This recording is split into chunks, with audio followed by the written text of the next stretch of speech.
Pod. Rugby pod.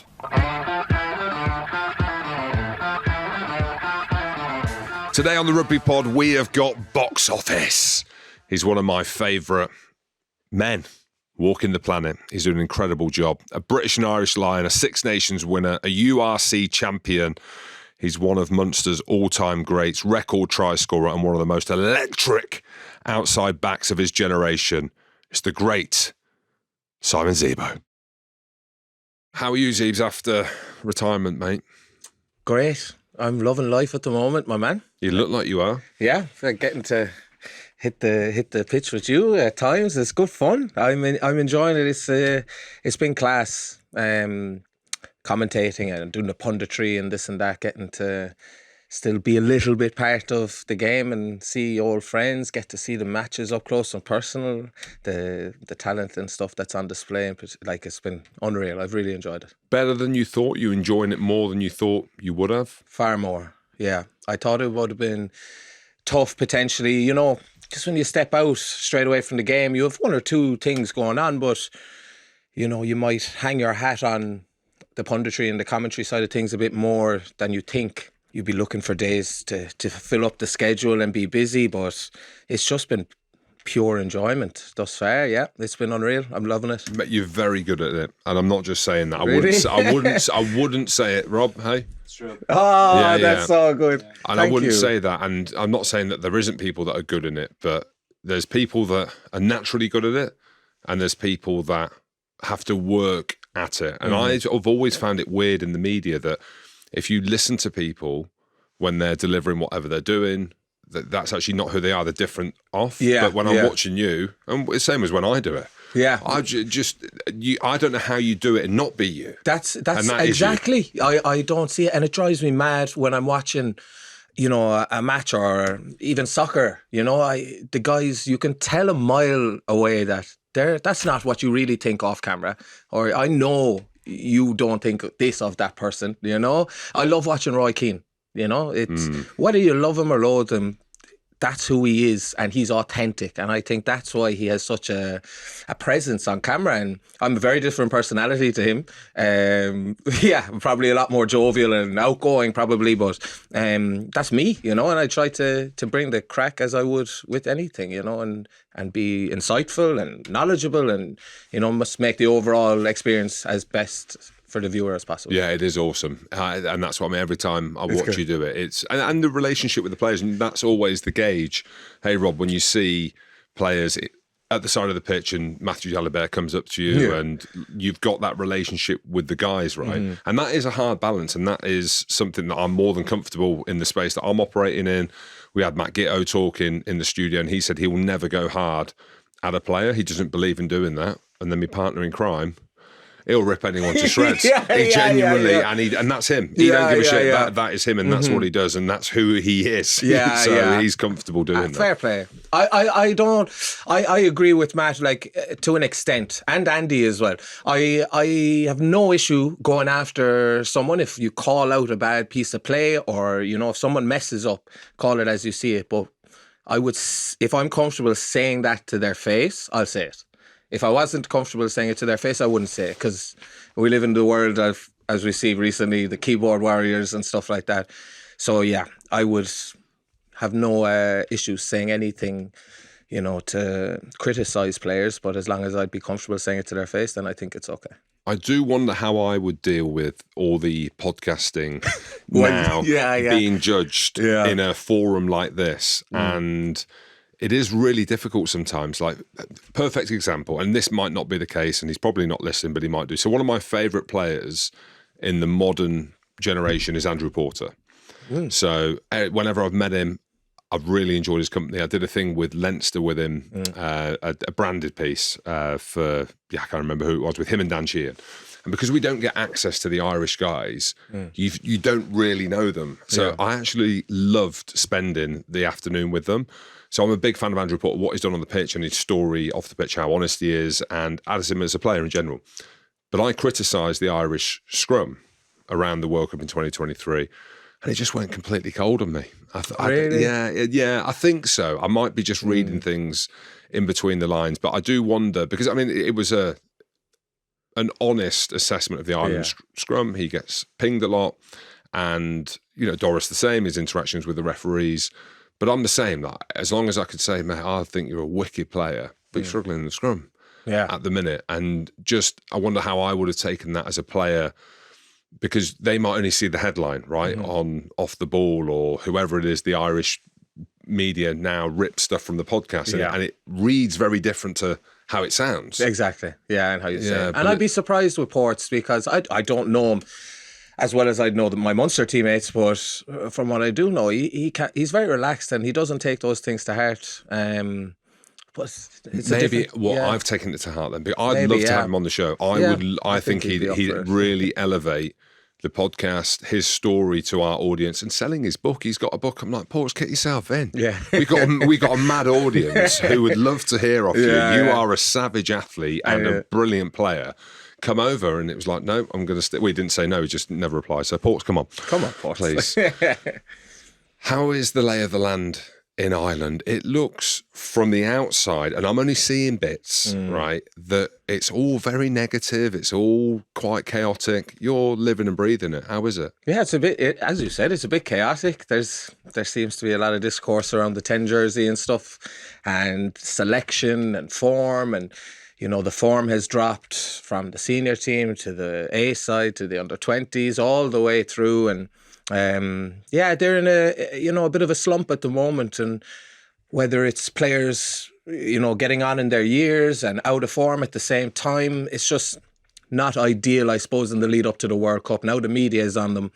There's a lot of pressure from the fans, pressures on Andy, pressures on the players who aren't performing well, so it's a tough place for them at the moment, and they'll need to get back to some sort of form by the end of this championship, at least, like back to some of the rhythm that we're used to seeing this Ireland team play with. Because yes, there's a lot of structure on it in the way they play, but they still have the players to do a job. So it's it's a weird old place in Ireland at the moment. People are out to get them a little bit.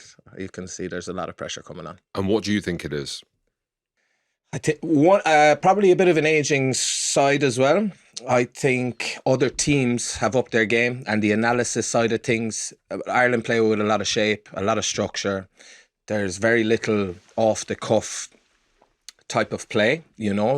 Everyone at every single time knows where they're supposed to be. They know when the ruck comes over the 15 metre, how to attack the short side. They know there's plans in place around everything. And I think teams are defending them a lot better. And now that teams potentially aren't throwing as many players into the breakdown, this is across all levels.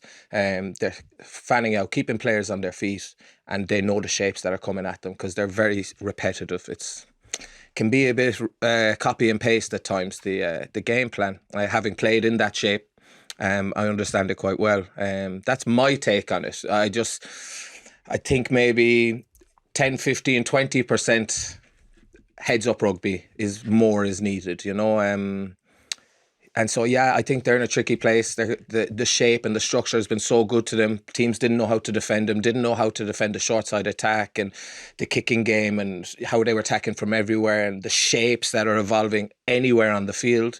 But now they're getting a grasp to it, and they look like they're struggling to break teams down, and it looks like there's zero creativity there because one, the structure's on them, but two, maybe the players don't have that off the cuff at the moment capability to call something off the cuff and have the players around them fit into that. So it's a tight one. It's a tricky one. Yeah, it is a tricky one. And from how I see the game, which is very different to you and Goody and Biggs especially, who analyses the game, he's one of the best analysts in the game. It's brilliant to have him on the show going through them things. Is from my point of view, which normally is quite superficial, it's normally around storytelling and like athlete based, but that's exactly what I picked. It was almost like it's obvious is my point, because that's how Joe Smith basically, he started that, didn't he, of making sure that every single player knows exactly what they're doing, and it was just this uniform approach, which was almost like revolutionary. That's why Ireland was so good. But whose fault is it now that there's not been this evolution to have confidence to go off piece and to potentially evolve within them structures? It's hard to single out one person, because you look at all the attack coaches around the provinces, and they are of a similar philosophy, you know, and you look at the way all the provinces are playing. Yeah, I wouldn't know. I wouldn't have an answer for you on who to single out, but I do know, like, when this structure was kind of introduced to the Irish way of playing, it suits the Irish players really well. Like, having played in France and knowing, you know, the different players from different countries, the way Ireland play, France could never play like that, you know, and you could go on with another few countries as well. But Ireland, like Irish players in particular, crave attention to detail and love to know where to be at all times, you know, and that feeds into their strengths. But there is a percentage that needs to drop, and just heads up, playing what you see. You know, instead of, say, Tyke Byrne always running this short line, which teams can defend after a while, why can't I say to Tyke, hey, I'm going to bounce out here 5 yards because there's a second row in front of me. You come short of me last minute. You know, none of these conversations happen. None of these kind of, I suppose, ways of breaking down a defence. I don't see it through what I'm seeing. You know, when I, like, not to say when I was playing, but the previous generation, having spoken to the likes of Doug Howlett and all the world-class finishers, how they see the game and how they monitor defences, you know, and what chinks in their armour that they look for. I just don't see that happening. I see boys rushing and running loads of metres to get into the shape, and the shape will break down the defence, as opposed to seeing a chink and knowing the player profile I have inside of me. He can throw this certain type of pass. He can hit me on a bounce pass from 15 yards. I can exploit that space here. There's no, you know, calculating and breaking down defence as you see it.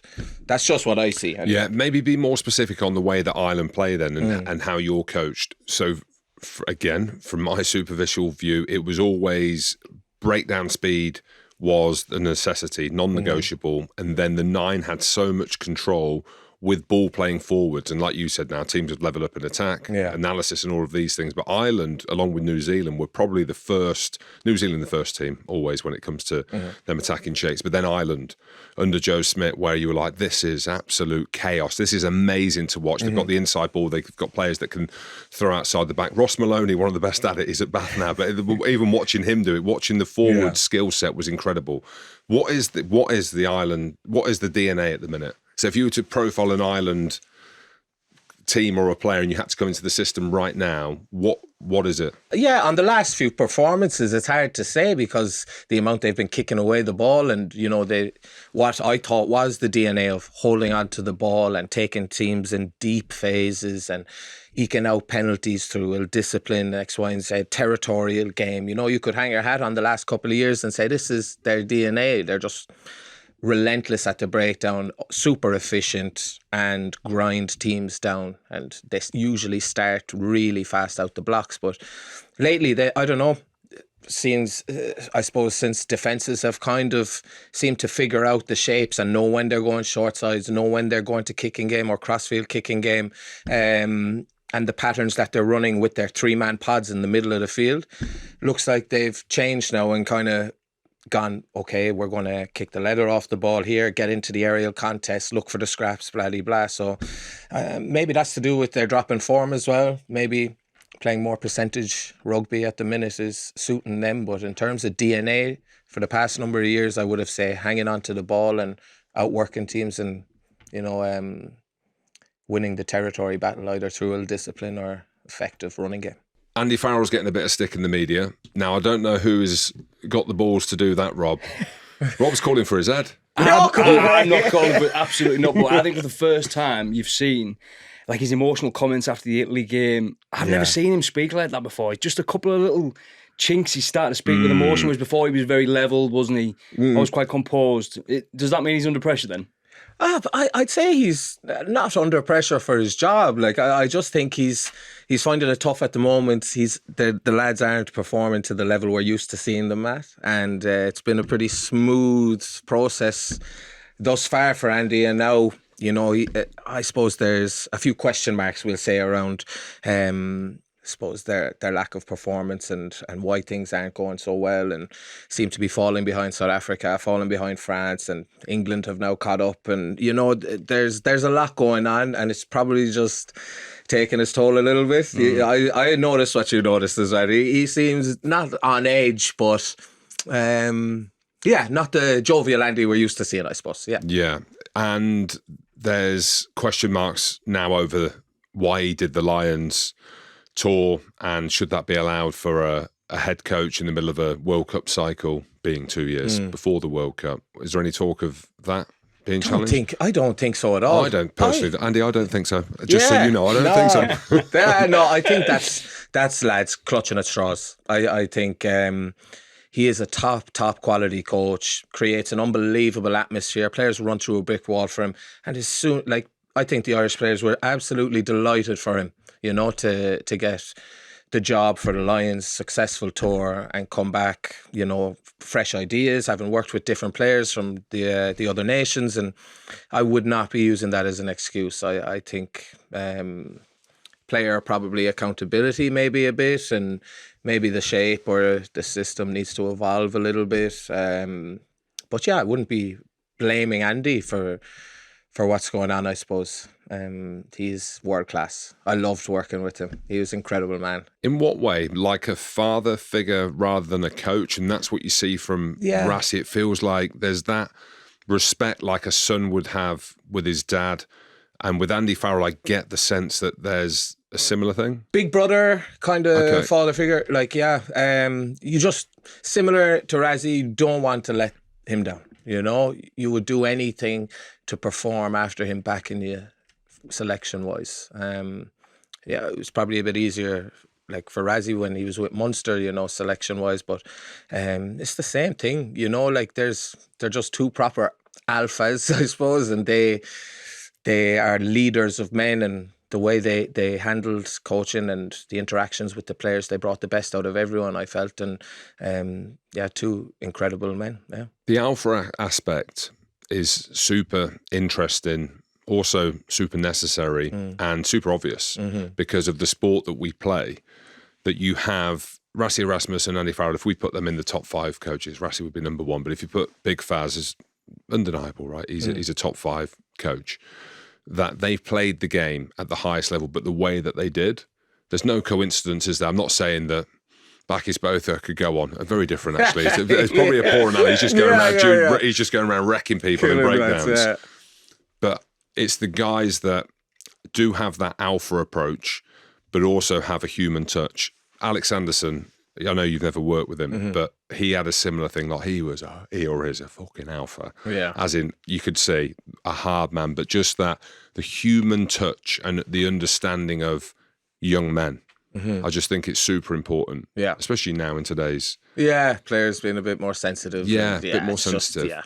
They're more nurtured and different things. But the thing with those two men, Rassie and Andy, they would never ask anything of any player that they wouldn't have done themselves, or that they wouldn't feel comfortable asking. They were quality players, and Rassie would never tell me, give out to me over a skip pass that, went a bit too low for someone, or a kick that went out in the full. And the same with Andy. What they did ask of you is that you front up and that you carry hard, you tackle hard, you work hard. And if your foundation is those things, I think the rest you can have attack coaches, skill coaches, it can hone in on the details. Because we're on both of these, how did they both deal with mistakes, or if you missed a tackle? I had Fabien Gautier, so he'd be ripping people to shreds, he'd be embarrassing people in the meeting effectively. I never responded well to that. I always wanted to be levelled with, as a man, spoken to face, and have complete honesty.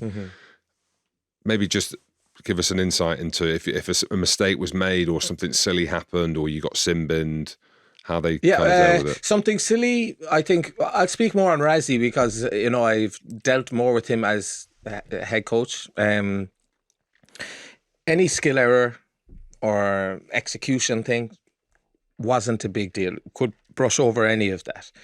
Anything to do with intent or lack thereof, that's where you would be very, very nervous going into a team meeting, like shitting it, there had been games where I hadn't been potentially good enough, or, it mightn't have been the most glamorous of fixture, and half going into contact, or half running back on a counter attack, and that would be brought up. I would probably think I'm the only one who'll notice this. He would notice anything at all. You were never safe. I think if you thought you were in a position where he will not see you not working for your teammates, he had you, Yeah. And that's where I think we developed so much for a team that potentially didn't have the quality of player that Munster team has now. If you look through the likes of, Tyke Byrne and all these guys. But what he maximised, I think, out of us, it was like we went to European semis. We were very close to going all the way to finals, and he had picked up the slack after Axel had passed, and that was an incredibly tough time to be at Munster Rugby. But I genuinely could not speak higher of him as a coach and as a person. He was one of the very best I've ever dealt with in rugby terms. How did he deal with that process at Munster, where he took the reins and there was so much emotion within the team and the squad and the country? Yeah, and in the rugby world. It was very tough. It was a weird place because a lot of us had been, very close with Axel for a very long time, and essentially he's a foreigner or a new coach coming in and, trying to tap into that Munster way. And he did, he did it genuinely, there was nothing fake around it. Didn't pretend, to have known Axel for 20 years or anything like that. But what he did was allow us to tap into the pride and passion and respect we had for Axel and make sure that our performances reflected the love we had for him while he was there at Munster. And it was powerful. It was the hardest period, to play emotionally. You're drained after every game, but yeah, to keep the train on the tracks, he did such a good job. It was incredible. Yeah, the emotional part of the game is draining, and then when you add on that layer that you've just mentioned then with the passing, which was just tragic, and then you see Peter O'Mahony, you see Keith Earls, these lads who are basically charged on emotion anyway. It must have been tough for everyone, and then you've got to go out there and play a contact sport, and then you have the downward emotion after sport anyway. Yeah. Funny. Yeah, it was crazy time. That game we played against Glasgow, I've never been so charged up for a game in my life. My goodness. Genuinely, if it was the All Blacks, they would have taken 20, 30 points. There was no team winning that game that day. Yeah. Tell me some more about that then. Because I remember that's almost where the rivalry with Glasgow Scotland started. Yeah, and we had played them a few times before that as well. There was just a lot of chat, a lot of chirp at the bottom of rucks, a lot of scraps breaking out. Pete hated Ryan Wilson a lot. Does he still? Absolutely, yeah. I think he hates me as well. And so does everyone, actually. I think everybody from Munster hates Ryan. He loves that too. But yeah, that we had a year or two where we kept getting them in Europe, kept meeting them in semis and stuff like that in the URC, and boiled down to that game. And yeah, it was just unfortunate for them. They got a red card, or we got a red card, and we still hosed them out the gate. There was no competing with us that day. Everybody was literally as if they had taken PEDs. Like, there was an adrenaline and an emotion, and nobody would stop running at any point in the game. There was just so much aggression towards it. And it helped that it was Glasgow that we were playing, because we hated them so much. And you'd back that with Axel's, passing the emotion that went into that was crazy. And the atmosphere from the crowd, of course, was Thomond at its best. There was a respect and a passion and a sadness all in one. Yeah, well, it was a weird day. I don't want to say, oh, what an amazing day, because it was so sad. I was, and multiple other players were crying before the game when we were lining up. It was terribly sad, but you can't not remember it with a little bit of fond memories, I suppose.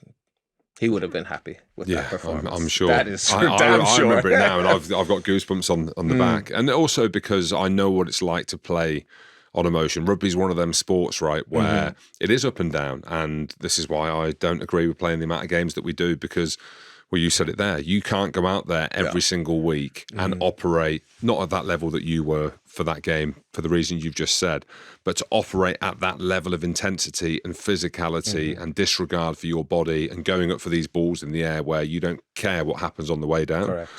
I was watching Scotland and I was like, well, they ain't losing today, but they might. And that was a team that was fucking locked in. Yeah. And it doesn't happen all the time, does it? Like you see South Africa, even in the World Cup, they lose to Ireland. Scotland, they were okay.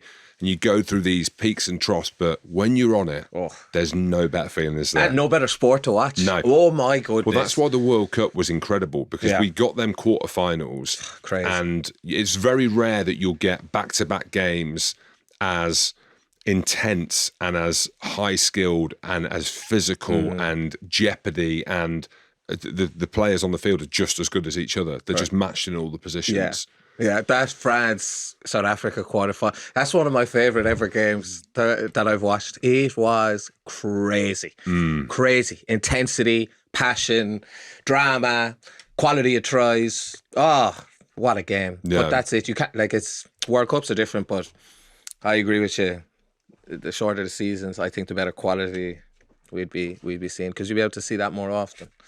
One of the other things as well around our game that is clearly a negative, and I'm trying to take some positives out of it, is as we grow the rugby audience and the ecosystem and the touch points of how people can engage, and we'll talk about the horror part of social media, but more the engagement around people's opinions.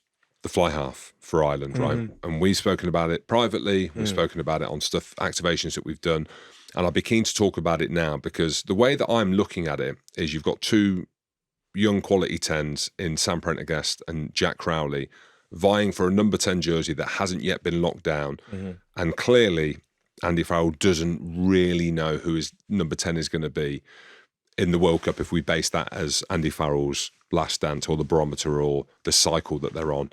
Where are you sitting in this debate around 10s? And do you feel sorry for what Sam Prendergast, I suppose, is going through, the fact that he's being so heavily judged from the outside? Part of playing for Ireland at 10, part of being in the public spotlight in this day and age. It's not easy. I don't like seeing it, for Sam. I'm sure he's a lovely guy. But yeah, you'd want it just to be performance related. You don't like to see players getting abused and mocked, and there's no time for that. No matter where you play your rugby or what club you're from. From a rugby point of view, I would just probably at this moment in time lean towards Jack, just because I don't think Sam is probably developed to where he needs to be as an international 10 right now. That's just my own personal opinion.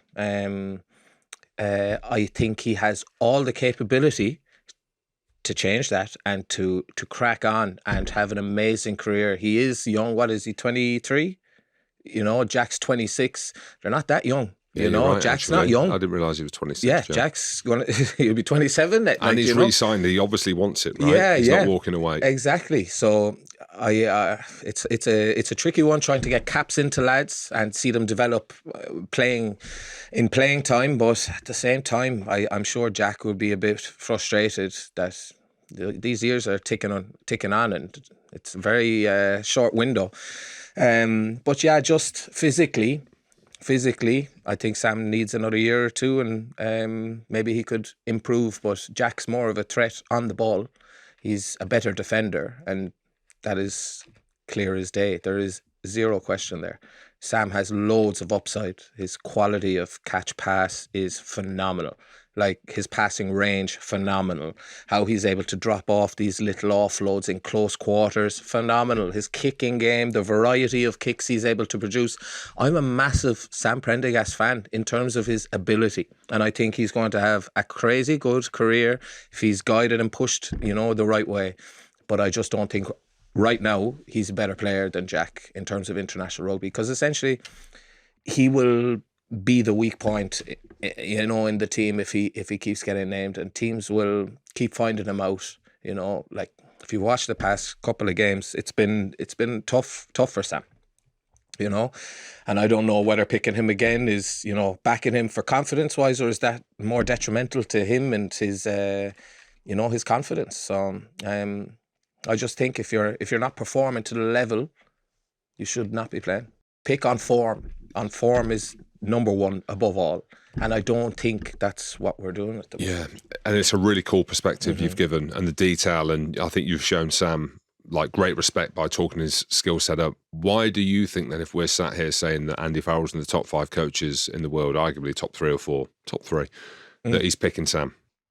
The way he makes other players around him perform, and the time he gives them on the ball, speed of pass and different. I just think the whole attacking shape potentially clicks the way Andy wants a bit more than when Jack is. Because maybe Jack might hold on to the ball a second or two longer because he has the ability to beat a defender in front of him, or do a chip kick that off a picture he might see last minute, and he's going through all the options. Sam might potentially be just going through what's best for the team right now. Bing, bing, bing. You know, it's very subtle, and I don't think there's much in the way both of those two tens run the attack.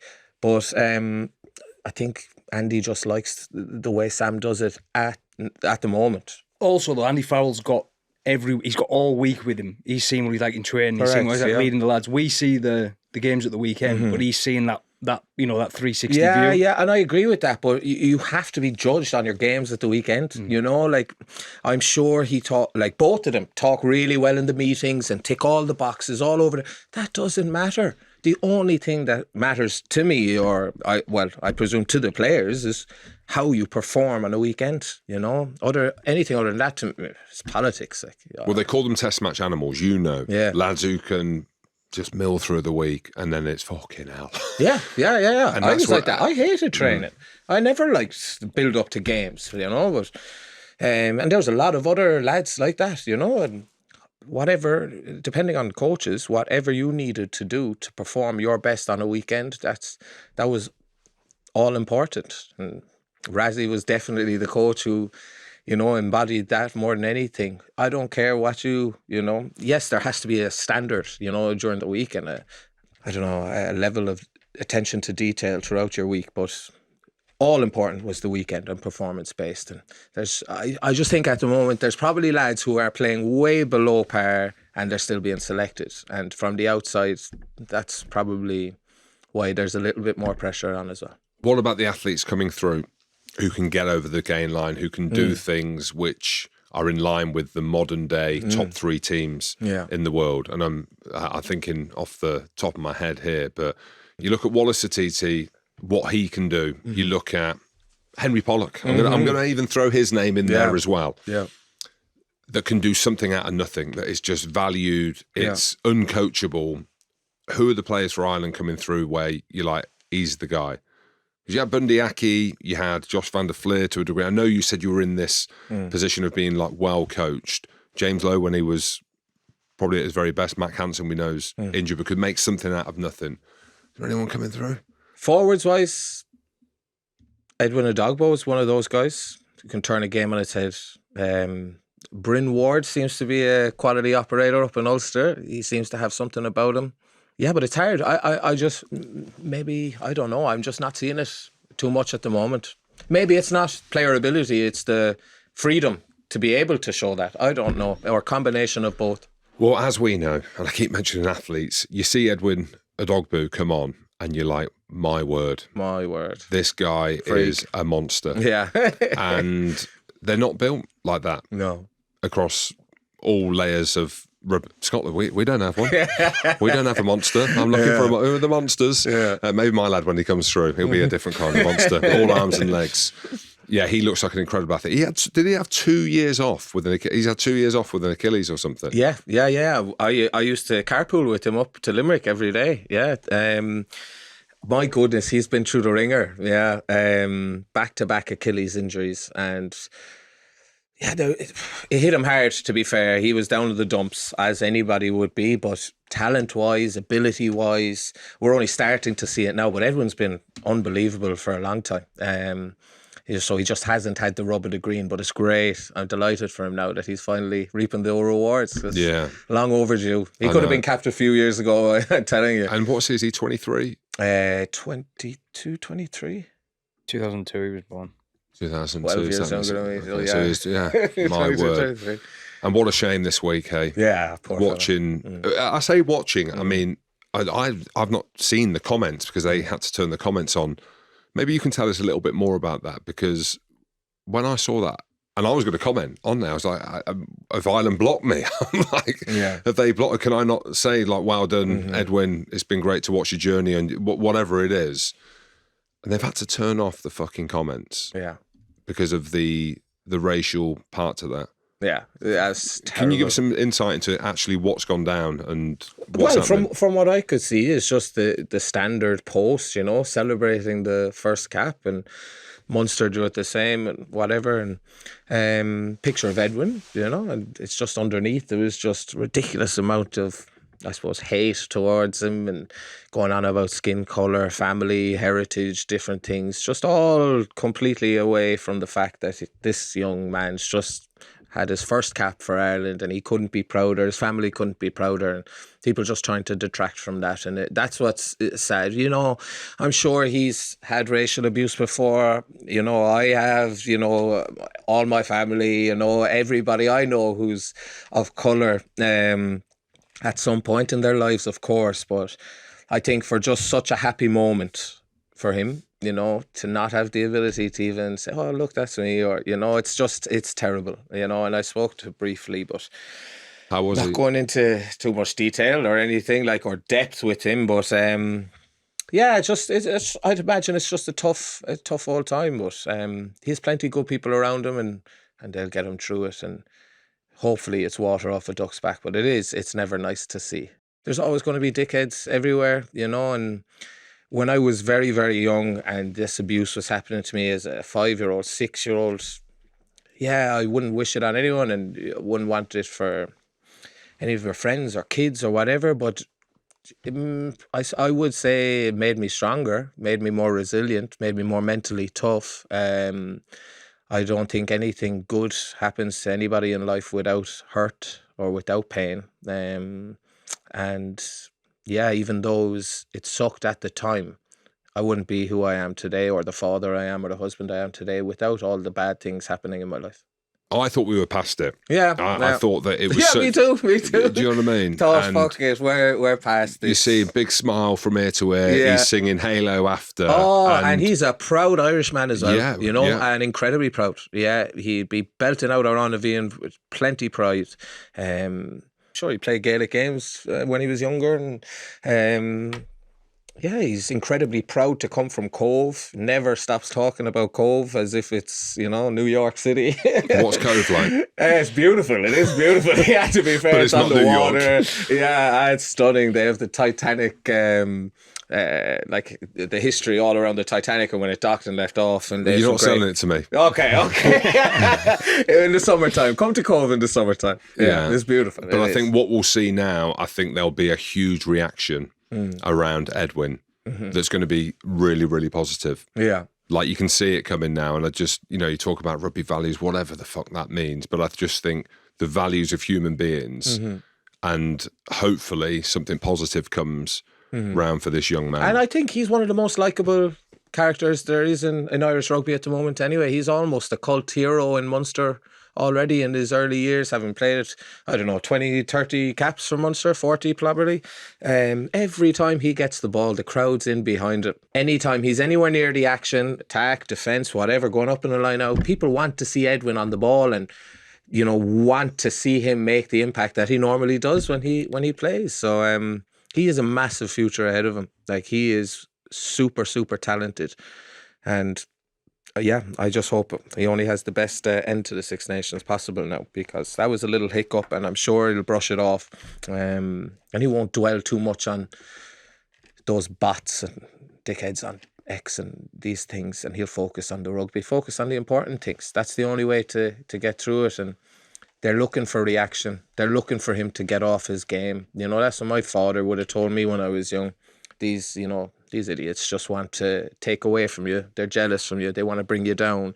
It all comes down to, I don't know, maybe ability or whatever. But they're just trying to drag you down. And it's a sadness and it's a hurt in them that they feel they want to push it onto you. And you keep smiling, keep laughing. And that's usually what hurts them the most, you know. So, yeah, no doubt he'll be fine. Yeah, mate, thank you for sharing that. And the fact, like, you are smiling through it, hey, and doing what you're doing to be able to come through that I wasn't aware. And maybe that's an ignorance on my part as well. Not at all, yeah. Sticking with multicultural. Boom. France. Yes. That's about as cultural shock as you can get. Is your dad from France? Yeah, so he's born in Martinique. Okay, so fluent in French. Caribbean. So he's French. Oh, well, yeah, as he can speak fluent French. All the Marseillaise, right. with pride. And yeah, they use the euro in Martinique and everything. Like, it is French island. So he's French, and so he supports France. France are playing, as long as I wasn't playing against them. But he French football team, French rugby team. Yeah, he's Monsieur Français, yeah. Oui. Oui, so when you went there, you probably knew what to expect. So you're heading to Paris. I played at Montpellier, nearly signed for Paris, but it wasn't really for me. Albeit I am a man of culture as well. But how was that for you to go outside of that Munster bubble? Great because it was something I always wanted to do. So playing the top 14, which I think is, you know, with the best league, with the best players, and playing for one of the best teams in the stadium, you know, with the Finn Russells, Teddy Thomas, Juan Moffs, all Virimi Vakata, was like, we had a star-studded team and we were ripping teams. Like some of the rugby in the La Défense arena as well. Yeah, some of the things, if you watch some of our training sessions, like, it was insane.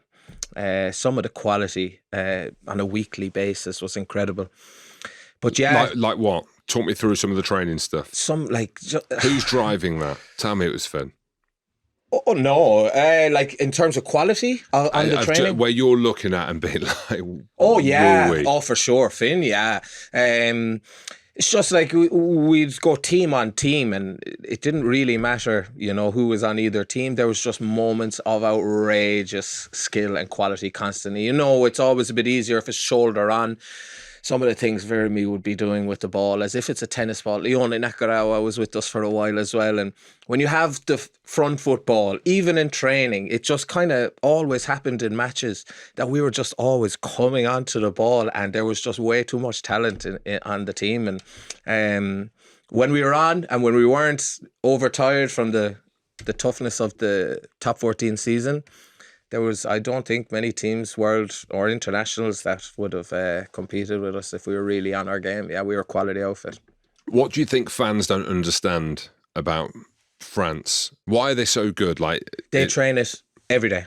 The jeu debout, you know, the standing, offloading. It's very similar to Toulouse in a way, that French DNA. It's just all keep the ball alive, and the angles of running. Everybody knows each player profile really, really well. They know how to run off each other naturally, you know, not being told where to be at specific times. And their skills, they train their skills and keeping it up and offloading, different types of offload. They're just encouraged, really, really encouraged to show and play with flair. And unless you're playing in it or training in it, it's hard to describe, because it's just such a different brand of rugby we play in Ireland and England. And you know, they are incredibly unique, but they have the speed, the talent, and the quality in their forwards to be able to link up with their backs. Like, everybody can throw passes, running full speed, staying square, like forwards, front five. Like, they interchange with wingers. They know when to time the pass to give it. Like, it's just incredible. It's incredible. When they're on full throttle, best team to watch. If you're South Africa wanting to go 3 on the spin, are you worried about France the most out of all of them? By far. Yeah, France, well, South Africa, France is kryptonite a little bit too. But in terms of number one threat in, you know, I suppose having the ability to compete physically with them, and that speed on the edges, I think it's that offloading and DNA where if it's 5% too much and they start dropping balls, that's South Africa is the worst team you want to play against. But in the same vein, they're probably the only ones at the moment I seeing having the talent or the ability to beat them when all the chips are down. Are we forgetting what happened in the autumn, lads? Yeah. I probably have that World Cup game more close in my head, and I think, I don't know, I just see now France back in form a bit, and Dupont back and hitting straps, and they're like, tell me another team. Like, is it New Zealand? Are New Zealand better than France? I don't think so. I think France B team are nearly better than New Zealand. And I'm going a bit old school here, so it might be different now. Is there anything where you have experience there, or your time with the players, or the coaches, that think actually when the pressure really comes on, is there a way in which this could break down for them? I don't think with this current French team. In terms of mental lapses, I think they're as disciplined as any French team I've seen. I think a lot of that's to do with Dupont and his hunger for winning and being successful and not accepting that. Like one of the greatest, if not the greatest player of all time that I've seen anyway, one of them is the standard setter, you know, and I think now this generation, they will not get away with being involved in this successful French team if there are those lapses. And I just look at that Welsh game, like they knew they had the game won after 20 minutes, 10 minutes even, and they were getting one or two line breaks against them, loads of momentum, crowd really in behind Wales, and there was just still a discipline about them. There was nobody going for that poach where you're going to get pinged for off your feet or traffic at the breakdown, whatever. They all remain super, super disciplined, and they're still missing a lot of players too. There's a lot of senior players still out, and I just think there's been a little bit of a mental switch now, and I think Dupont has a lot to do with that. He's won the Olympics. I don't know if that's the thing. It's all right. He's won the Olympics. I know. That's still the thing. But they're holding themselves to a higher standard. Oh, definitely, sure, 100%. It's, you don't see them moments where you be like, "Oh, it's the French." They're so French. French. Yeah. Is there any insight? Do we know anything? Any intel on Antoine Dupont? He's traveling to the US, Vogue. He's a model, and I love it. I love to see it, and you just wonder, because we've not really seen that in the game, like how is it the David Beckham effect, where you become so much of a star that becomes more than actually being a player? I know for a fact it would never distract from the rugby side of things. He is honed in, locked in. It is, he is maximising everything he has on a daily basis. He is the hardest worker. Chatting to lads around, chatting to his Toulouse teammates, you know. People I know who are in the change room, nobody works harder than him. Nobody does more. So it's not a fluke. Oh no, it is. Yeah, like a Lionel Messi talent and Ronaldo work rate. Or like Messi has an unbelievable work rate as well. But you know what I'm trying to say. I know exactly he is just a generational talent, but he does not leave a stone unturned. Do you think it needs to be, in order to say he is the greatest player? Do you think it has to be a World Cup? No, he has to lift the World Cup? No, absolutely not. It's a 15-man game. You can't put that down to one fella. You know, Reda Wardy knocks on the ball in the quarterfinal or gets stripped by a scrum half. Is that Antoine's fault? You know, you cannot say that. I don't think those team accolades can be narrowed or honed in on one player. One player doesn't win any game. But in terms of his ability on the rugby field and what he can do, we've never seen anyone like him. That's my point. You know, and I look at Finn as well in a very similar way. He's a generational talent. Like, and you've played with Finn. I know Finn, and I'm watching him do things. And he did that Adidas advert. You see how bad he looks in it? It was awful. It was. He just didn't look like. It didn't look like an athlete. And a part of me loved it. But you know, I'm saying to my son, and I'm saying, watch this lad. Watch how physical he is. Just look at the skill sets. And you know, because you've played with some of the best, it's the time on the ball, like making the game look easy. And Finn's out there. Yeah, for all hours as well. Like, he's studying tape. He just does it in a different way, doesn't he? Because it's made to look like he likes a beer at the weekend. But it's actually, for the Scotland fans, maybe give a bit of insight into Finn Russell. Finny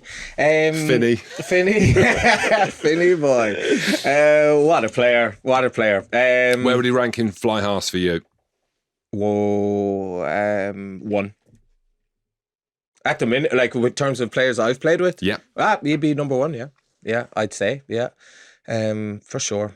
Yeah, I loved playing with Raj as well. He's one of my heroes, and me and him had an unbelievable relationship on the field. I had less probably time with Johnny, but someone who I loved playing with too. But in terms of talent and us being on the same page, those 3 years me and Finn were together were incredible. We just hit it off on and off the field, and we saw the game very similarly, and it was easy to read off each other. But in terms of the talent and culture, bringing a team together, his ability on the field, in clutch moments that people wouldn't have seen, the unseen stuff, the physicality he brings, the work ethic, it's everything I want in a 10, someone who plays heads up, plays what he sees, plays for others, and works as hard off the ball as anybody on the team. And yeah, I think he ticked all the boxes, and he was a big reason why we had some great years in Rassie. But yeah, one of the best players I've played with. Rob named his kid after Finn. And it's a girl as well. No way. You did name after Finn. I did. What would be his point of difference then in comparison to someone like Rog or Johnny? What makes Finn different? I think he's complete. Yeah. And you said it there. So as you think about your answer, people always look at Finn's attack, right? And we know it's there. We know when Scotland are on the front foot, or when he's on the front foot with Bath or with Racing or whoever he goes on to play for, he's one of the best in the business. The defence for me, and the unseen stuff that Zeebs says there, is the thing for me where I'm like, okay, you got loads of guys are good in attack, and he is probably one of the best, but the physicality that he has to put in the big shots, because people coming after him, right? Yeah. We played against, I wasn't playing this game, but it was Racing versus Munster in the arena. It was like the return leg of a European game, and Munster had 5 metre line out. And I'm sure you'd probably be able to find the clip, but Munster had a move designed so that CJ Stander would have a big, massive run up to the into Finn's channel. And there was only a few minutes left on the clock, I'm sure. And CJ, lo and behold, comes running around the corner. Boom, big steam train. And Finn absolutely emptied him. Amen. One-on-one collision with one of the biggest ball carriers that Munster had. And we were just like, oh my goodness, he does not shirk away from any of them. And he had he has a catalogue, a highlight reel of monster tackles, and people think or say otherwise, but he is very, very complete. And his passing range, like I spoke very highly of Sam's passing range, just incredible. But Finn's ability to pick out those passes, running at full tilt towards the defensive line, might even be like a yard off, knowing that he'll probably get shot or hit 9 times out of 10. He's the lack of regard for his body, but it's incredible to play alongside. Yeah, he's unreal. Would he get picked by Ireland at 10? By the way that he plays? Yeah. You think he would? Yeah. You'd have to change. I think they'd have to tweak the way they play. I think Andy picked him in Lions in Australia. But there were rumblings that him and John, and again, it was just rumoured, and also game plan that Finn might not fit. Hence why they brought Faz in. They wanted Faz in from Owen Farrell in from the start, just in case Finn went out on the smash. No, just in case he went off piece from how they wanted to set up the team. Mm-hmm. He's a joy to watch. He's a generational talent. Yeah, but Owen Faz is amazing as well. They're very different types of players. Yes, which is obvious to see. But I genuinely equally loved playing with Owen, and I only played with him a couple of games in the Lions tour in 2013. He was unreal to play with.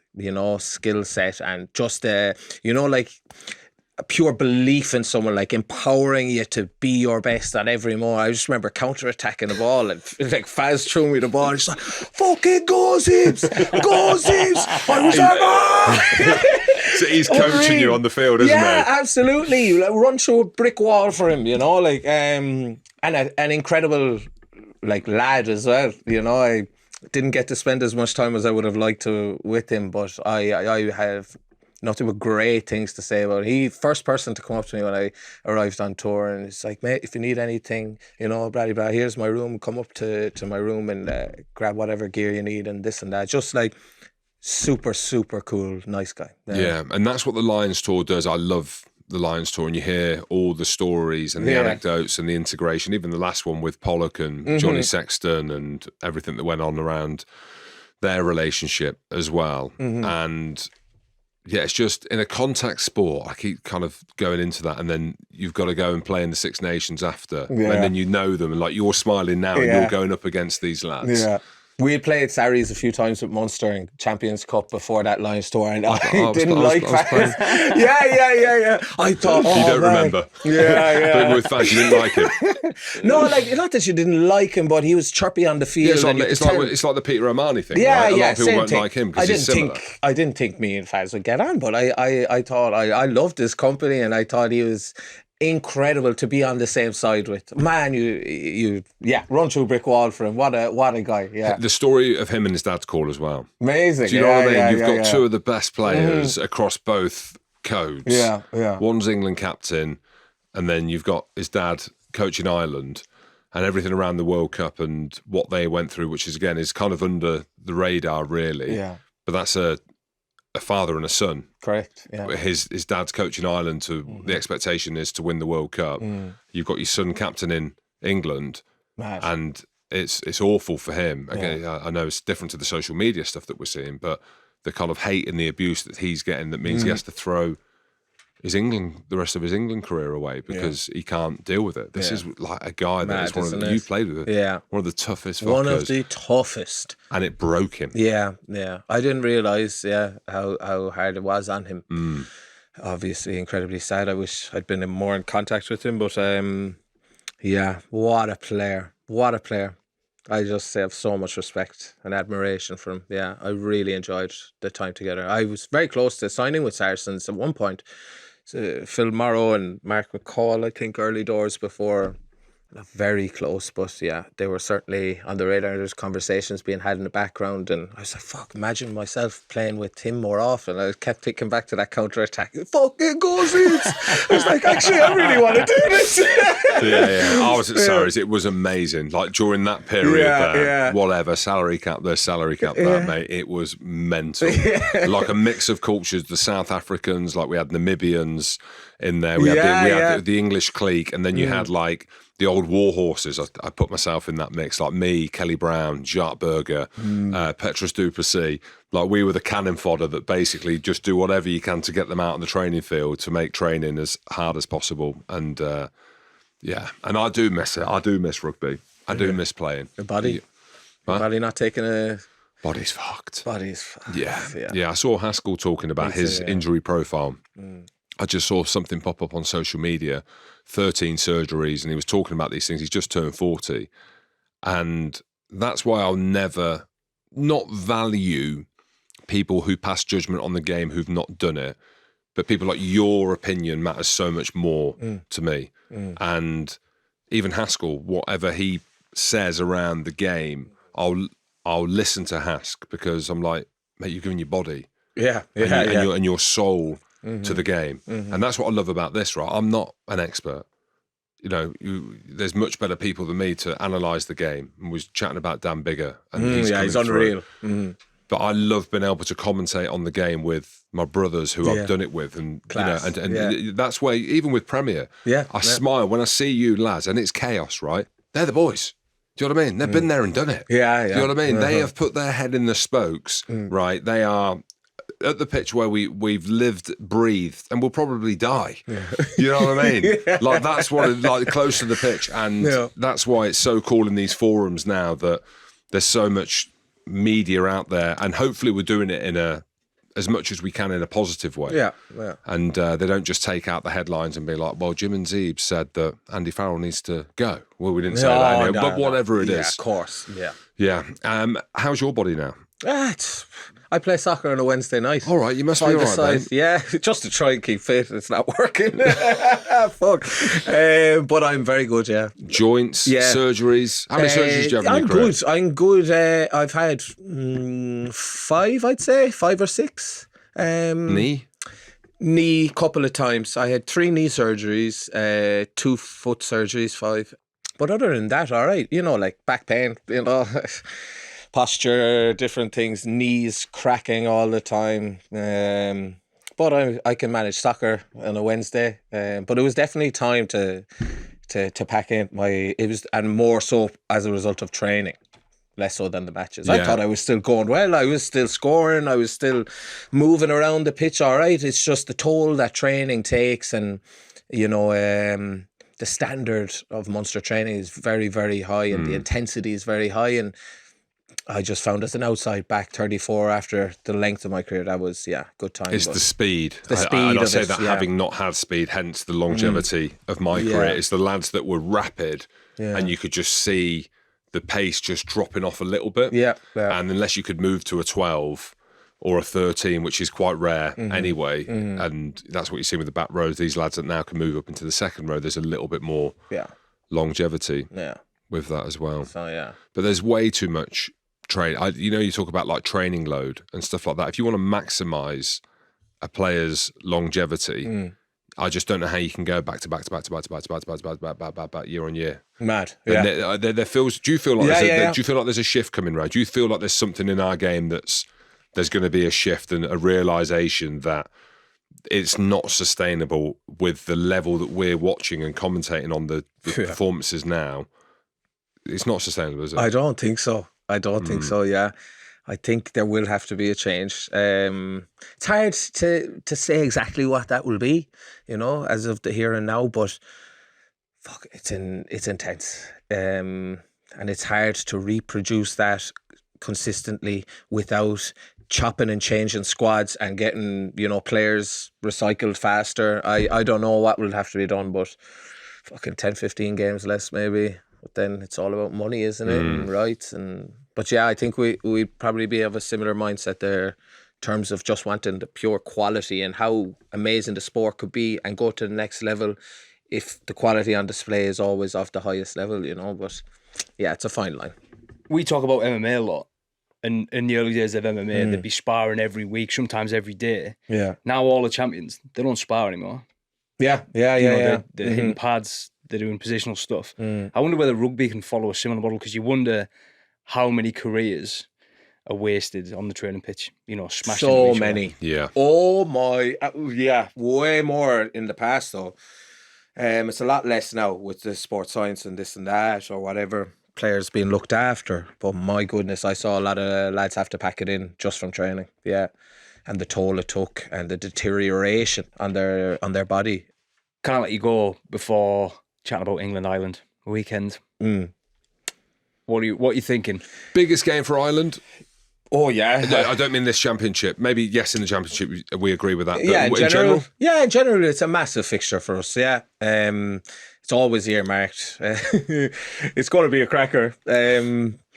England hurting. Ireland hurting as well. I suppose from an English point of view, the one side you probably don't want coming to town is Ireland, who have been kind of, underperforming, bit under the radar, not expected to probably win. That's when I think we're going to be super, super dangerous. And if there was a game to get us back into form and the confidence going again, boys, running with some pace onto the ball, this is the game. It's just that English team, everywhere I look, they're strong, set piece, their size, their ball carries, speed on the edges, subtlety in midfield. I think Freeman's moved back to the wing, which is good. Ollie Lawrence at 13. Ollie Lawrence, my goodness, they have depth, they have proper game breakers, and we just haven't been carving up teams as we normally have. So it's going to be a cracking game, atmosphere and everything. Pollock 10 out of 10.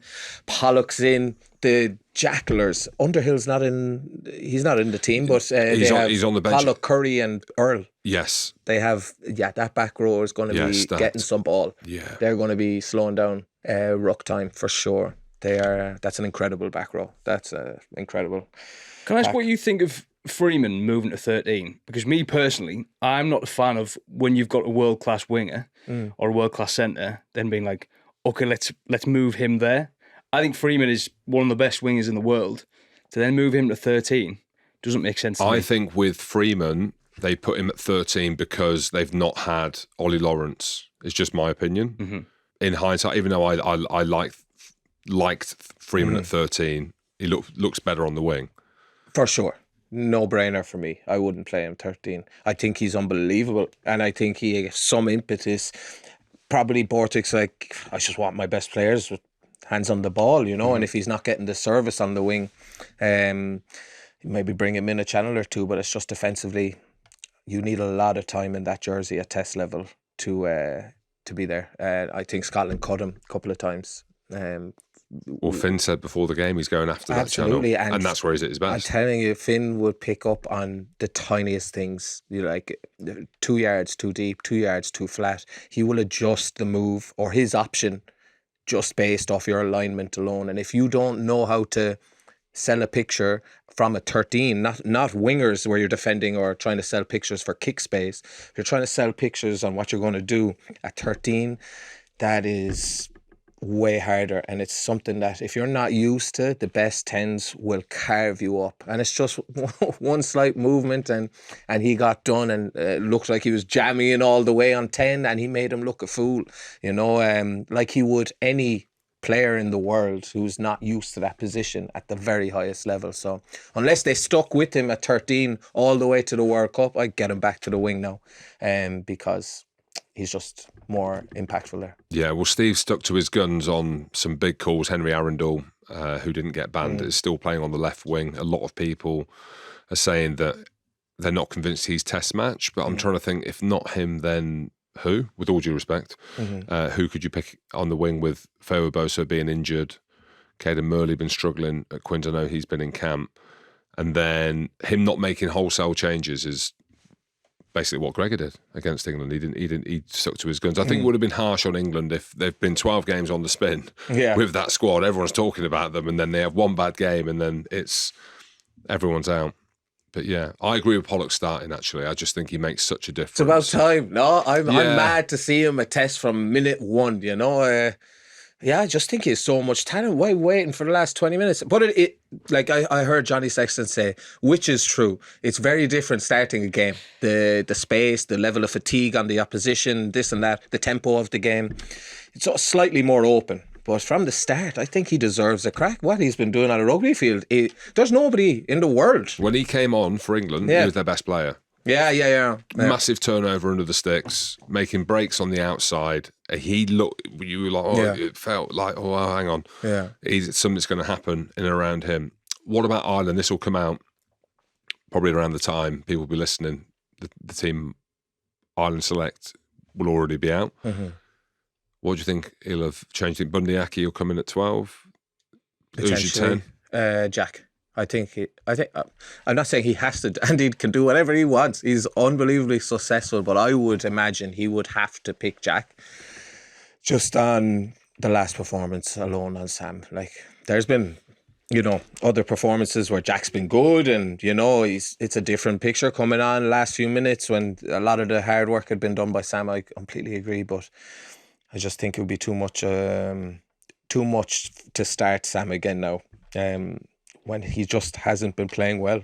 And if you keep rewarding fellas who aren't playing well, it's just such a bad look. If I was Jack, I'd be like, why am I here? If he's, not playing to the level, or if he's not performing on a weekend, he's still getting picked. Well, what can I do? So I think even for the look of the whole thing, if you can't reward players who are out of form. I'm for loyalty, of course, but within reason. If you're out of form, you should not be given the jersey. And that's clear as day. They're not playing well, the individuals as well. So it's not just Sam, but there's plenty of names that you can name there who are performing way below par. It'll be interesting to see. I'd be very, very interested to see if he goes Jack or Sam. Just this weekend. After this weekend, I'm sure be whatever it'll be, you know, and he'll stick to who he'll stick to, or the selection is still up for grabs. But yeah, it's going to be some tough calls. So what's going to be the score on Saturday? I don't like scores. I feel like I've set you I'm up never there. really good Only at because scores you either. can't add them up. Because Jim's like trying to add like 5 penalties. I do really struggle with the score. I don't know why. I just, back of a fag packet. Do you genuinely believe, Zeebs, that Ireland can beat England at Allianz? Off of what I've seen, no. In terms of form, no. Oh, I don't know. It's a hard one because this team is... It is a hard one. Yeah, they've delivered so many times. They've won in New Zealand. They've won everywhere. They've delivered consistently for the last 4 or 5 years. How long have they been off it? Ireland, would you say? Since 2023. All right, so it has been a while. I just don't know whether my memory is wrong. Maybe I'm wrong. I'm wrong. Drawn series in South Africa.